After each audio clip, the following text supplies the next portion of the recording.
जगन्नाथ वस्त्र प्रिय, जगन्नाथ भोग प्रिय। बोध हुए से लगी तांको पाखे लगी हुए 60 पौटी और 56 भोग।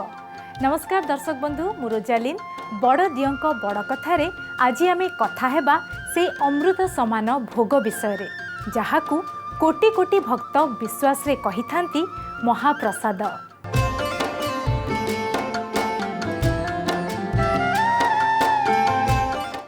ये सेई महाप्रसाद जहाकू पाइबा पाई व्याकुल एठी सभिंक मन। यह केवल भोग नुहे बरं यह विश्वासर प्रतीक। यह केवल अन्न नुहे, दारु ब्रह्मक निकटरे अर्पित नैवेद्य जोगु यह हेउछि अन्न ब्रह्म। और चारिधाम भितरे श्रीक्षेत्र धाम भोजन क्षेत्र बा भोगबारी भावरे प्रतिष्ठित। जेउ भोजन बारीर स्रोतरे बांधी होई रहिछंती अगणित भक्तगण।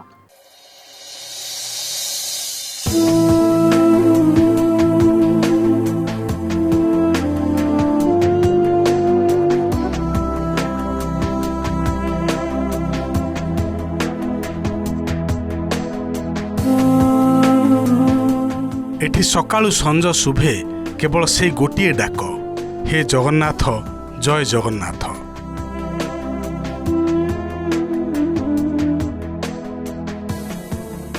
ये से क्षेत्र जहाँ सह जोड़ी होई रहिछि कोटि कोटि ओडियांकर भावावेग। मन भितरे आशा आ मनवांछा पूर्तिर कामना नहीं आगकू बढ़ुथुवा भिन्न भिन्न पाद भिन्न भिन्न पथरु आसी जोठी एकाठी जोड़ी होई जाए से जागा हेउछि जगार।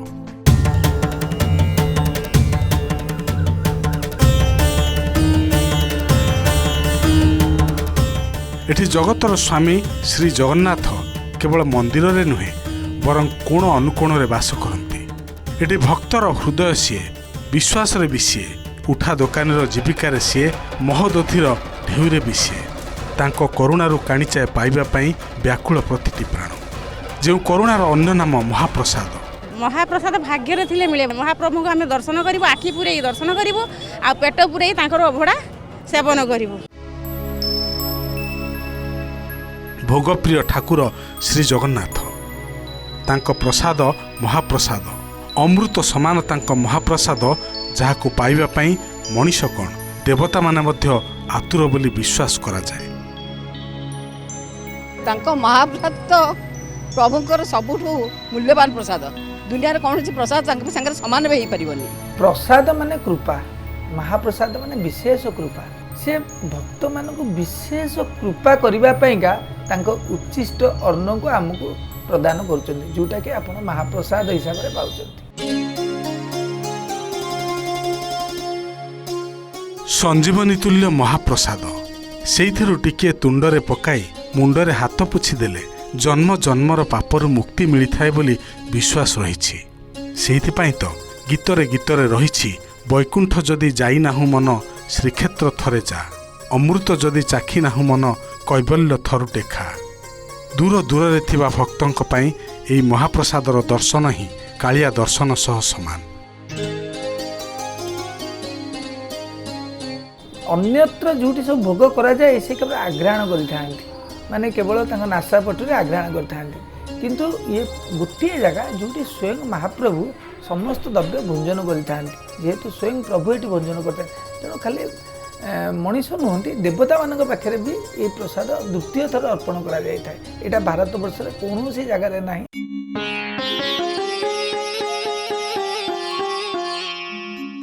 ये एमिति एक भोग जहाँ थरुटिए भोग भाव में लगी सारिबा परे भी पुणी थरे लगी होई थाए। महाप्रसाद विश्वासर अन्य नाम। सेइथिपाई तो संपर्क जोड़िबा ठारू नहीं प्रतिटी शुभ काम रे सबुठी आगरे थाए महाप्रसाद। श्री जगन्नाथ मानववादी, तांकर प्रतिटी नीतिकांति रे प्रतीयमान होई थाए मानवीय लीला।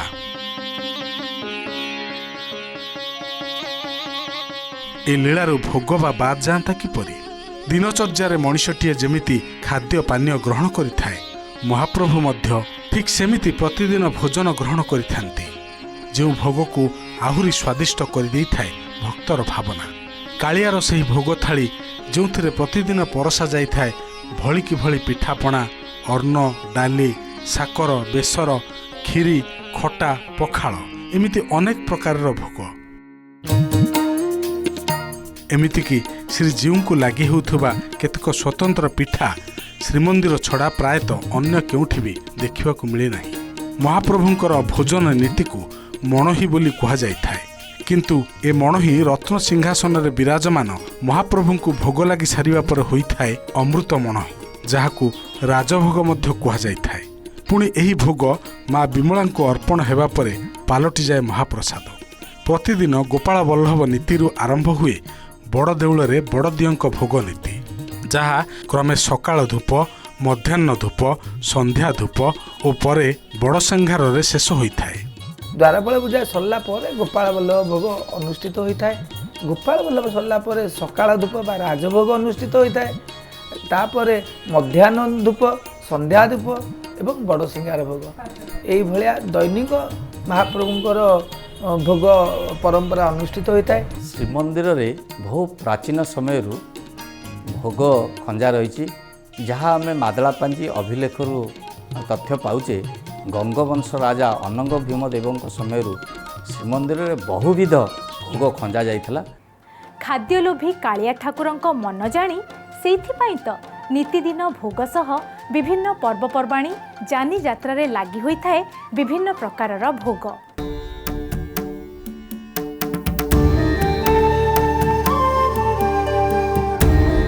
କାଳିଆ ସାଆନ୍ତଙ୍କର ଭୋଗ ବି ଦୁଇ ପ୍ରକାର, ଗୋଟିଏ କୋଠ ଭୋଗ ଓ ଅନ୍ୟଟି ମଠ ଭୋଗ। ଦୈନିକ ଏଠି 60 ପଉଟି ଭୋଗ ନୀତି ଅନୁଯାୟୀ ଲାଗି ହୁଏ। ଶ୍ରୀଜୀଉଙ୍କ ଏହି କୋଠ ଭୋଗ 3 ପ୍ରକାର, ଦୈନିକ, ପର୍ବଜାତ ଓ ରହଣୀ ଭୋଗ। ରହଣୀ ଭୋଗ କହିଲେ ଶୁଖିଲା ଭୋଗକୁ ବୁଝାଯାଇଥାଏ। ଶ୍ରୀମନ୍ଦିରର ବିଭିନ୍ନ ଯାନିଯାତ୍ରା ସମୟରେ ଶ୍ରୀଜୀଉମାନଙ୍କର ଚଳନ୍ତି ପ୍ରତିମା ଯେତେବେଳେ ମନ୍ଦିର ବାହାରକୁ ଯାତ୍ରାରେ ଆସିଥାନ୍ତି, ସେତେବେଳେ ଏ ଭୋଗ ସେମାନଙ୍କ ପାଖରେ ଲାଗି ହୋଇଥାଏ। ଶ୍ରୀମନ୍ଦିରରେ ପ୍ରାୟ 56ରୁ ଉର୍ଦ୍ଧ୍ୱ ବିଶେଷ ପର୍ବପର୍ବାଣୀ ପାଳିତ ହୋଇଥାଏ। ତା ଭିତରେ ଜଗନ୍ନାଥ ମହାପ୍ରଭୁଙ୍କର ବିଭିନ୍ନ ଉତ୍ସବ ବା ଯାତ୍ରା ମାନଙ୍କରେ ବିଭିନ୍ନ ପ୍ରକାରର ଭୋଗ ମଧ୍ୟ ଖଞ୍ଜା ହେଇଛି। ଯେମିତିକି ଗୋଟିଏ ଭୋଗ କହିଲେ ବଉଳ ଅମାସ୍ୟାରେ ବଉଳ ଗଇଁଠା ଭୋଗ ହୁଏ, ନାଡ଼ି ବଉଳ ହୁଏ, ଗଇଁଠା ପଡ଼ିକିରି ହୁଏ। ଏବଂ ପହିଲି ଭୋଗ ମାସରେ ପ୍ରାୟ 27 ପ୍ରକାରରୁ ଉର୍ଦ୍ଧ୍ୱ ପ୍ରକାରର ଭୋଗ ହୁଏ, ଯେଉଁଥିରେ କି ବଡ଼ି, ନାଡ଼ି, ଛତୁ। ସେଇଭଳି ଆଉ କେତେଗୁଡ଼ିଏ ଦିନରେ ଅଛି ଯେଉଁଥିରେ କି ମାଣ୍ଡୁଅ ଭୋଗ, କେଳି ଭୋଗ ହୁଏ, ଯେଉଁଟାକି ଚନ୍ଦନ ଯାତ୍ରା 21 ଦିନ ଯାକ ମହାପ୍ରଭୁଙ୍କର ନରେନ୍ଦ୍ର ସରୋବରରେ ଯେଉଁ ଜଳ କ୍ରୀଡ଼ା କରିଥାନ୍ତି, ସେଠି ମାଣ୍ଡୁଅ ସ୍ୱତନ୍ତ୍ର ଛେନା ଆଉ ଅଟାରେ ଗୁଡ଼, ଘିଅ ଏସବୁ ମିଶିକିରି ସ୍ୱତନ୍ତ୍ର ଭାବରେ ତାଙ୍କର କେଳି ହେଇଥାଏ। ମହାପ୍ରଭୁଙ୍କର ଚାଚେରୀ ଭୋଗ ବି ଅଛି। ଯେତେବେଳେ ଦୋଳ ପୂର୍ଣ୍ଣିମାଠୁ ଆପଣଙ୍କର ଦେଖିବେ, ଦୋଳ ପୂର୍ଣ୍ଣିମା ଆଗରୁ ଦୋଳ ଦଶମୀଠୁ ମହାପ୍ରଭୁଙ୍କର ଚାଚେରୀ ବେଶ ହୁଏ। ସେ ଚାଚେରୀ ବେଶ ସମୟରେ ମହାପ୍ରଭୁଙ୍କର ଚାଚେରୀ ଭୋଗ ବି ଅଛି। ମହାପ୍ରଭୁଙ୍କର 2 ପ୍ରକାର ଭୋଗ, ଗୋଟେ ହେଲା କୋଠ ଭୋଗ ଆଉ ଗୋଟେ ହେଲା ମଠ ବା ବରାଦୀ ଭୋଗ। ଏମିତି 2 ପ୍ରକାର ଭୋଗ। କୋଠ ଭୋଗରେ ଗୋଟେ ହେଲା ଦୈନିକ ଭୋଗ, ଗୋଟେ ହେଲା ପର୍ବଜାତ ଭୋଗ ଏବଂ ଆଉ ଗୋଟେ ଭୋଗ ଅଛି ରହଣୀ ଭୋଗ।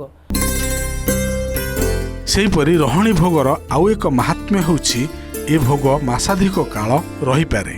କୁହାଯାଏ ପୂର୍ବରୁ ଶ୍ରୀ ଜଗନ୍ନାଥ ସଂସ୍କୃତିର ପ୍ରଚାରକ, ସେବାୟତ ଓ ଭକ୍ତମାନେ ଦେଶର ବିଭିନ୍ନ ସ୍ଥାନକୁ ଗଲାବେଳେ ବଡ଼ଦିଅଁଙ୍କର ଏହି ଭୋଗକୁ ସାଙ୍ଗରେ ନେଇ ଯାଉଥିଲେ, ଯାହାକି ଶ୍ରୀ ଜଗନ୍ନାଥ ଚେତନାକୁ ଆହୁରି ବ୍ୟାପକ କରି ତୋଳିଥିଲା। ଶ୍ରୀମନ୍ଦିରରେ ସବୁଠାରୁ ଅଧିକ ପ୍ରକାରର ଭୋଗ ମକର ସଂକ୍ରାନ୍ତିରେ ହିଁ ଲାଗି ହୋଇଥାଏ। ମକର ସଂକ୍ରାନ୍ତି ଦିନ ମହାଲକ୍ଷ୍ମୀ ତାଙ୍କ ବାପଘରୁ ଜଗନ୍ନାଥ ମନ୍ଦିରକୁ ଫେରିଥାନ୍ତି। ଝିଅ ଯେତେବେଳେ ବାପଘରୁ ଆସିଥାଏ ସେତେବେଳେ ସେ ଭାର ନେଇକି ଆସିଥାଏ। ତେଣୁ ମହାଲକ୍ଷ୍ମୀ ମଧ୍ୟ ଜଗନ୍ନାଥ ତ ଖାଇବାକୁ ଭଲ ପାଆନ୍ତି, ତେଣୁ ସେତେବେଳେ ସେ ଯେଉଁ ଭାର ଆଣିଥାନ୍ତି ସେଥିରେ 84 ପ୍ରକାର ଭୋଗ ଥାଏ। ତେଣୁ ତାକୁ ମକର 84 ଭୋଗ ବୋଲି କୁହାଯାଇଥାଏ। ସେହିପରି ଶ୍ରୀମନ୍ଦିରରେ ପଣାର ମଧ୍ୟ ରହିଛି ବିଶେଷ ମହତ୍ତ୍ୱ।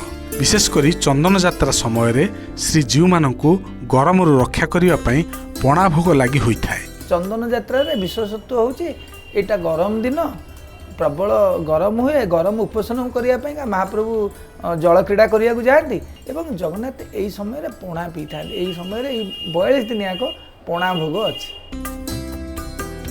ଓଡ଼ିଆଙ୍କ ଖାଦ୍ୟ ଯାହା ଓଡ଼ିଆଙ୍କୁ ଏକ ବିଶେଷ ପରିଚୟ ଦେଇଥାଏ, ତାହା ହେଉଛି ପଖାଳ। ଆଉ ଓଡ଼ିଆଙ୍କ ଆରାଧ୍ୟ ଦେବତା ଏଥିରୁ ବା ବାଦ୍ ପଡ଼ନ୍ତି କିପରି? କେବଳ ଗୋପାଳ ବଲ୍ଲଭ ନୀତିକୁ ଛାଡ଼ି ଅନ୍ୟ ସବୁ ନୀତିରେ ଦିଅଁଙ୍କ ପାଖରେ ବିଭିନ୍ନ ପ୍ରକାରର ସୁବାସିତ ପଖାଳ ଏବଂ ବ୍ୟଞ୍ଜନ ଲାଗି ହୁଏ। ସେହିପରି ମହାପ୍ରଭୁଙ୍କ ପିଠା ତାଲିକା ମଧ୍ୟ ବେଶ୍ ଲମ୍ବା। ମାଣ୍ଡୁଅ, କାନ୍ତି, କାକରା, ଆରିସା, ଟିକିଲି, ମାଠପୋଳି, ବଡ଼ହଂସ, ସାନକାନ୍ତି ଏପରି ଅନେକ ପିଠା ବର୍ଷ ବର୍ଷ ଧରି ଲାଗି ହୋଇ ଆସୁଛି ମହାପ୍ରଭୁଙ୍କ ନିକଟରେ। କିନ୍ତୁ ପିଠା ମଧ୍ୟରେ ସୁଆର ପିଠାର ରହିଛି ଏକ ସ୍ୱତନ୍ତ୍ର ପରିଚୟ। କଥିତ ଅଛି ତତ୍କାଳୀନ ଗଜପତି ମହାରାଜାମାନେ ଯୁଦ୍ଧରେ ବିଜୟ ଲାଭ କରି ଫେରିବା ପରେ ମହାପ୍ରଭୁଙ୍କୁ ଖୁସି କରାଇବା ପାଇଁ ଏହି ପିଠା ଯାଚିଥିଲେ। ସ୍ନାନଯାତ୍ରା ପରେ ଶ୍ରୀଜୀଉମାନେ ଯେତେବେଳେ ଅଣସର ଘରେ ରୁହନ୍ତି ସେ ସମୟରେ ତାଙ୍କ ସ୍ଥାନରେ ପୂଜା ପାଉଥିବା ପଟିଦିଅଙ୍କ ନିକଟରେ ବିଶେଷ ପ୍ରକାରର ଭୋଗ ଲାଗି ହୋଇଥାଏ। ଯେମିତି ମଣିଷ ଅସୁସ୍ଥ ଥିବାବେଳେ ଫଳାହାର କରିଥାଏ, ସେହିଭଳି ଦିଅଙ୍କ ପାଖରେ ବି ଫଳ ଭୋଗ ଅର୍ପଣ କରାଯାଇଥାଏ। ଅଣସର କ୍ରିୟାର ଅନ୍ତ ଘଟାଇ ପ୍ରଭୁ ଜନ୍ମବିଧିକୁ ଯାତ୍ରା କଲା ସମୟରେ ତାଙ୍କ ପାଖରେ ଆଉ କିଛି ବିଶେଷ ଭୋଗ ଲାଗି ହୋଇଥାଏ, ଯେମିତିକି ପୋଡ଼ପିଠା ଏବଂ କଦଳୀ ତରିଆ ଇତ୍ୟାଦି। ଶ୍ରୀଜୀଉଙ୍କ ବ୍ୟତୀତ ଶ୍ରୀମନ୍ଦିରର ଅନ୍ୟ ଦେବାଦେବୀଙ୍କ ପାଖରେ ଅନ୍ନଭୋଗ ଲାଗି ହୁଏ ନାହିଁ, ବରଂ ଶୁଖିଲା ଭୋଗ ଯେମିତିକି ପିଠା, ଖଜା ଏବଂ ମାଲପୁଆ ଇତ୍ୟାଦି ଅର୍ପଣ କରାଯାଇଥାଏ।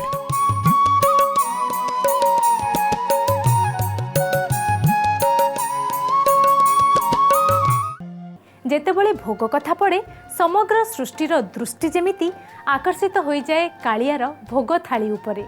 ବିଭିନ୍ନ ପ୍ରକାରର ଭୋଗ ପାଇଁ କେମିତି ରହିଛି ରୋଷଘରର ପ୍ରାଚୀନ ଶୈଳୀ, ଯାହା ଆଜି ବି ତା ପାରମ୍ପରିକ ପଦ୍ଧତିକୁ ବଜାୟ ରଖିଛି। କ'ଣ ରହିଛି ଅଭଡ଼ା ଶବ୍ଦର ମହତ୍ତ୍ୱ, ଆସନ୍ତୁ ଜାଣିବା।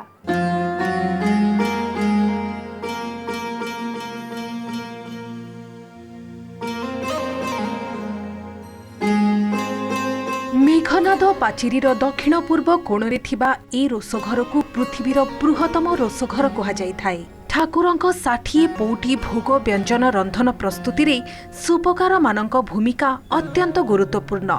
ଏମାନେ ଭିନ୍ନ ଭିନ୍ନ କାର୍ଯ୍ୟ କରିବା ପାଇଁ ରଖା ହୋଇଛନ୍ତି। ଏପଟେ ମହାପ୍ରଭୁଙ୍କ ମହାପ୍ରସାଦ ପାଇଁ ଲାଗିଛନ୍ତି ସୁଆର ସେବକ ଓ ସେପଟେ ସେହି ମହାପ୍ରସାଦକୁ ଆନନ୍ଦରେ ଭୁଞ୍ଜି ଚାଲିଛନ୍ତି ଭକ୍ତବୃନ୍ଦ। ସତେ ଯେମିତି ଏଠି ଭକ୍ତ ଓ ଭଗବାନଙ୍କ ସମ୍ପର୍କକୁ ଆହୁରି ନିବିଡ଼ କରିବାକୁ ଅହର୍ନିଶି ଲାଗି ପଡ଼ିଛନ୍ତି ସଭିଏ। ଆଉ ଏ ପ୍ରକ୍ରିୟାକୁ ସଫଳ କରୁଥିବା ରୋଷଘର ବି ବଡ଼ ରହସ୍ୟମୟ। କୁହାଯାଏ ଏଠି ଥାକ ଥାକ ହୋଇ ବସିଥିବା ଅନ୍ନ ହାଣ୍ଡି ଭିତରୁ ଉପର ହାଣ୍ଡିର ଭାତ ହିଁ ଆଗ ସିଝିଥାଏ। ତାହାର କାରଣ ବି ପଦ୍ମ ପାଖୁଡ଼ା ପରି ଗଢ଼ାଯାଇଥିବା ଚୁଲି ଓ ମାଟି ପାତ୍ର। ପଦ୍ମ ପାଖୁଡ଼ା ଭଳି ଥାଏ, ତଳେ ତାର କାଠ ଦିଆଯାଏ ଏବଂ ପଦ୍ମ ପାଖୁଡ଼ା ଭଳିଆ ପ୍ରାୟତଃ 8-9ଟି ଆପଣଙ୍କର ଯେଉଁ ମଠ କୁଡ଼ିଆ ଯେଉଁଟା କୁହାଯାଏ, ସେ ମଠ କୁଡ଼ିଆ ହିଁ ସେଥିରେ ଭାତ ରନ୍ଧାଯାଏ। ସେ ଭାତଟାକୁ ସେମାନେ ରାନ୍ଧି ସାରିଲେ ସେ ଏଠାରେ କୌଣସି ଚିମୁଟା ଏକା ବ୍ୟବହାର କରାଯାଏ ନାହିଁ। ସେ ଗୋଟେ ଦଉଡ଼ିରେ ସେଇ କୁଡ଼ିଆର ବେକକୁ ଧରିକିରି ଏବଂ ସେ ଡଙ୍କି ସାହାଯ୍ୟରେ ତାକୁ ଗୋଟେ ବଡ଼ କୁଡ଼ିଆରେ ଢାଳି ଦିଅନ୍ତି ଏବଂ ସେ ବଡ଼ କୁଡ଼ିଆର ଯେଉଁଟା ଆମେ କହୁଛନ୍ତି ବାଇ ହାଣ୍ଡି କହୁ କିମ୍ବା ଦାସିଆ କହୁ, ଏମାର କହୁ, ଯେଉଁ କୁଡ଼ିଆରେ ସେ କୁଡ଼ିଆରେ ଗୋଟେ ଡଙ୍କି ପଛପଟେ ଗୋଟେ ଛେଦ କରାଯାଏ ଏବଂ ସେଥିରେ ତା'ର ଯେଉଁ ଚାଉଳର ଯେଉଁ କୁହନ୍ତି ପେଜ ଗୁଡ଼ିକ ବାହାରିଯାଏ। 3 ଇଞ୍ଚର ଗୋଟେ ଚାରିପଟ 3-4 ଇଞ୍ଚର ଗୋଟେ ବନ୍ଧି ଭଳିଆ ଥାଏ। ସେଇଥିରେ ଯେଉଁ କାଠ ଜଳା ହୁଏ ସେ କାଠର କୋଇଲା ତକ ସେଥିରେ ପଡ଼ିକିରି ସେଇଟାକୁ ତାପରେ ନିଆଁ ଝୁଲ ପକାଇକିରି ସେଇଟାକୁ ଗୋଟେ ବିଞ୍ଚାଯାଏ। ବିଞ୍ଚିକିରି ସେଇ କାଠ ଝୁଲ ଉପରେ ହିଁ ସବୁ ତରକାରୀ ଏବଂ ଡାଲି ଗୁଡ଼ିକ ବସେ।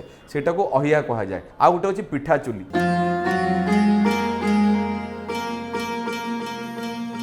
ଚୁଲା ଯେତେ ପ୍ରକାର ହେଉନା କାହିଁକି, ଏଥିରୁ ପ୍ରସ୍ତୁତ ହେଉଥିବା ମହାପ୍ରସାଦ ମହାନ ଭାବନା ଓ ମହା ଆନନ୍ଦର ପ୍ରତୀକ। ବୋଧହୁଏ ସେଇଥିପାଇଁ ତାଙ୍କ ଭୋଗ ବଜାରର ନାଁ ଆନନ୍ଦ ବଜାର।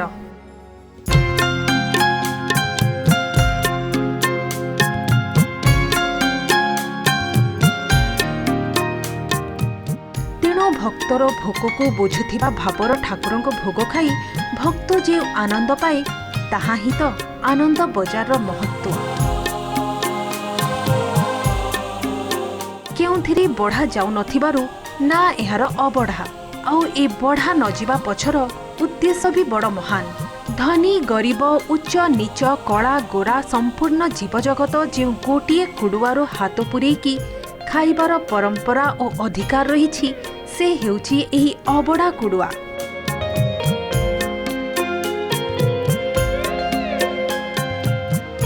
समस्ते जे महाप्रभुको दृष्टि समान समग्र जातिर से अन्नदाता ताहा ही से ए अभड़ा जरिया बताई दियंती। इठी भगवान खाउथिबा भोग केवल तांको पाई नुहे बरं भगवान खाउछंती बोली इठी जीव जगत भी खाउछंती। कुहाजे पुरी रे केही उपास रे रुहंतिनी कारण यह श्रीक्षेत्र अर्थात इठी माँ लक्ष्मी बास तेणु केउठु ना केउठु खाद्य जाई भोकिला पेट पाखे पहुंची जाए। पाताली समय छड़ा श्रीमंदिर रे आउ केबे अभड़ा बंद होइनी बोली कहा जाए। एमिति कि 1866 मसीहारे जेतेबेले सारा ओडिशा नौको दुर्भिक्ष को सामना करिथिला जेतेबेले दाना मुठे भी मिलिबा स्वप्न होई जाइथिला सेतेबेले भी भोकिला मनीष पाखे गोटिए आशा और विश्वास थिला केवल पुरी धामरे ही अन्न मुठे मिलिबा संभव। सेही आशारे अनेक लोक निज घर द्वार छाड़ी पुरी पलाई आसथिले ताको नेई मध्य सुनिबाको मिले एक भाव विभोर कथा। जेतबेले नौक दुर्भिक्ष है सेतबेले इंग्रेज आमर एठी जे कलेक्टर थिले से समय पुरी के बहुत लोक पलि आसुता हजार हजार लोक माड़ी आसुता सेतबेले से रजा को कहले जे आपण पुरी की बंद करंतु ना जगन्नाथ भोग बंद करी जगन्नाथ तो काठ कंडे इनको एत भोग आप कहीं देवे से समस्त चाउल को आपड़ से लोकों उत्सर्गित कर दिंतु से रजा से इंग्रेज मान को लोक आमर ओडिया लोकंर जगन्नाथ प्रीति देखापी कहला हो आप गोटे कम करूँ जिते सब माने भोकिला लोक आसी से बड़ दाण्ड बसिया जाऊ आम गोटे सभा करवा से सभारे तांकु आमे ये प्रस्ताव दबा जे जगन्नाथ पाखे भोग करवानी तांकर समस्त चाउल आम रोषे करी आपण मानू आमे खाइबा को दबु। सेते बेले गोटे 80 वर्षर बुढ़ी ठियाला देह थरुची कहला जे मो पुओ मो स्वामी भोकरे मरी जातु तथापि मो कालिया शांत को मु उपास रखिबिनी मो कालिया शांत खाऊ आमर बरम जदि किछि अछि आमे सब देदेबू किंतु आम मान मो कालिया सात उपास रुहतु। इंग्रेज सरकार भावीभूत हो जाते जे ये ओडिया लोकंर जगन्नाथ प्रति केते प्रीति। सतरे एटा ही तो भक्त और भगवान को भीतरर भाव जो भाव रे बंधा कालिया ठाकुर।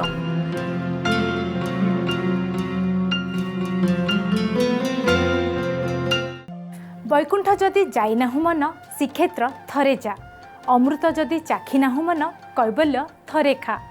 कैवल्य बा निर्माल्य श्री जगन्नाथ महाप्रभुंक अर्णवतार।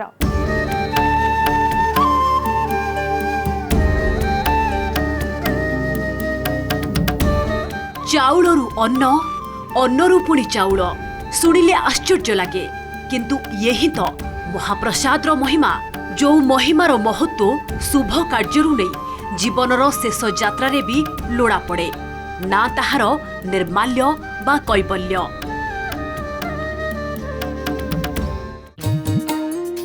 कुहा जाए श्रीमंदिर रे अन्न को नष्ट करा जाएनी लक्ष्मी अन्नर देवी तेणु एठी अन्न बलिले ताकू निर्माल्य खला को पठा जाए। तेबे यह व्यतीत निर्माल्य प्रस्तुति पाई भी श्रीमंदिर पाकशाला रे स्वतंत्र पाकर व्यवस्था मध्य रहिछि। श्रीमंदिर बाहर बेढ़ार दक्षिण पश्चिम भागरे थिबा नीलचक्र उपवन मध्यरे रहिछि निर्माल्य खला। ए खलार रक्षक हेउछन्ति निर्माल्य महावीर। भगवान खाइले जीव जगत खांती तेणु जगन्नाथ एठी जीविका मध्य। सुखिली भोग पाई डाला प्रस्तुत करुथिबा व्यवसायी सलितारू नहीं सिंदूर बिकुथिबा बुढ़ा मौसा सबुठी तांकरी नाम तांकरी छाप और तांकरी स्वाद।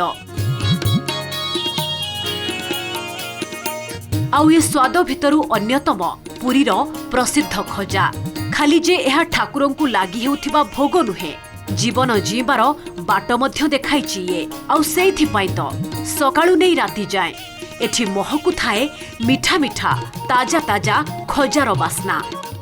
खजाटर जेतेबेले चाहिदा बढ़ीगला ताकू व्यवसायीकरण करी निश्चित भाव में बाहर से गुड़ाक बिक्री करा जाउछि। खजा ही व्यवसाय महाप्रभु ये मिठा खाइबा ठाकुर मिठार ठाकुर प्रत्येक दिन आमर 4 ରୁ 5 बस्ता मैदा काम हुए प्रत्येक दिन बेपार हुए, प्रत्येक दिन सरजाए खजा लक्ष संख्यक खजा ये बिक्री हुए प्रत्येक दिन। ए भोग केवल पुरीवासी नुह कि ए भोग केवल ओडिशावासी नुह, ए भोग समग्र विश्ववासी आउ खास से प्रभु पाखे लगी हुए सुखिली भोग जहाँ को प्रतिटी श्रद्धालु बड़ श्रद्धारे पाई थाए। कैमरा पर्सन प्रभात सिन्हा सह अपर्णा महांती, ओटीवी। सतरे थाको थाको करी जेतबळे बेपारीटीए जगन्नाथଙ୍କ नाँ नहीं एठी सिरा दिया खजा सजाई दिए, सेतबळे ए खजा सह ता जीविका और ता परिवार पोषिबार माध्यम भी सेमिति सजाड़ी होई जाए। सतरे शुभ कार्य नहीं श्मशान जाए सबुठी तो महाप्रसाद महा आशीर्वाद रूपे लोड़ा। तेणु तार महिमा जे केते किए बा ताकू ए सीमित समय रे बखाणी पारिबो, एहा तो केवल एक अनुभव। बड़दियों बड़ कथारे आज पाई एतिकी, किंतु आगामी अध्याय देखिबा श्री जगन्नाथ संस्कृति रे जागा आखड़ा और साहिजात परंपरा।